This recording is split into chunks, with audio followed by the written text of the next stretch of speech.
This is the house on 2 Oak Street, Morganville, New Jersey, where property manager Jill Clark rented this home to a family, a mother with 2 young boys and a senior grandma, knowing that there was no CCO on this house, and placed this family in imminent danger.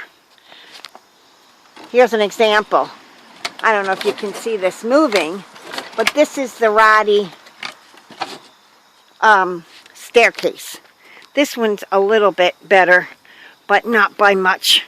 Because as I climb up the stairs, you can see where it's even come off the wall of the house.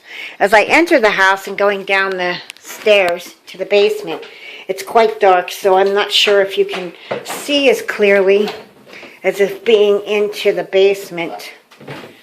The stairs are steep, so I'm slow at this. This is garbage left by the former tenants. But the biggest concern that we have is this furnace that is very dangerous. I'm seeing it stretched out here. It has a crack in it, and it shoots off carbon monoxide. This family could have very well turned the furnace on, put oil in the tank, and poof, the magic dragon. The next day, 4 bodies would be being carried out in body bags.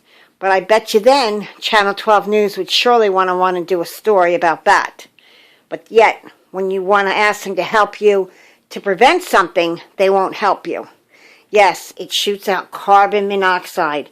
Unknown to this family, was not disclosed by property manager Jill Clark. This is a new water heater that was just placed not too long ago. The old one's right here. Another issue is the fuse box. I don't know if you can see it clearly. It's opened wires, and the front case is down on the floor. What good is that? There's open wires all through here. You can see. And yet, the water pipes block the fuse box, making it out of code, which they have to move 3 feet over onto this bare wall. Now here is the water meter. It's dripping. It's not working properly. And you can see the debris of water and the mold build up here on the floor. But yet there's another problem. There's no grounding wire for the water meter, which is very dangerous. Safety issue and a potential fire hazard. So I walk around here. Here's a wall that they had made a makeshift bedroom. No building permit was issued. Township of Marlboro knows. Sarah Parish knows. But yet she only sends a letter to the owner and to the property manager to get anything, to get it fixed. However, nobody stays down here because it's a disaster. This is what the former tenants left. Property manager said that she would fix it. Never did. She's not done a damn thing. Here's black mold. And that's supposed to be the baseboard for heat. Only window in this room. And here we go. No accessible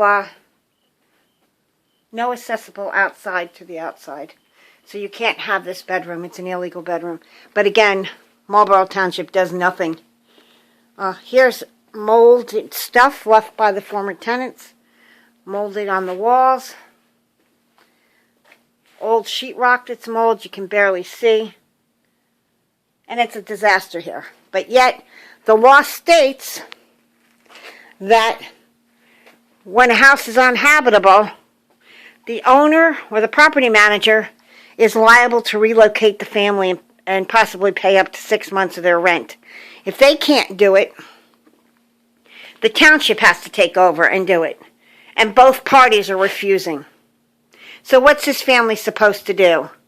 Sleep in a cold house with no heat and not enough funds to relocate themselves, take the chance of putting oil in the tank, which also leaks carbon monoxide because there's a crack in the tank, and take the chance of living or dying. What would you vote? It's pretty sad.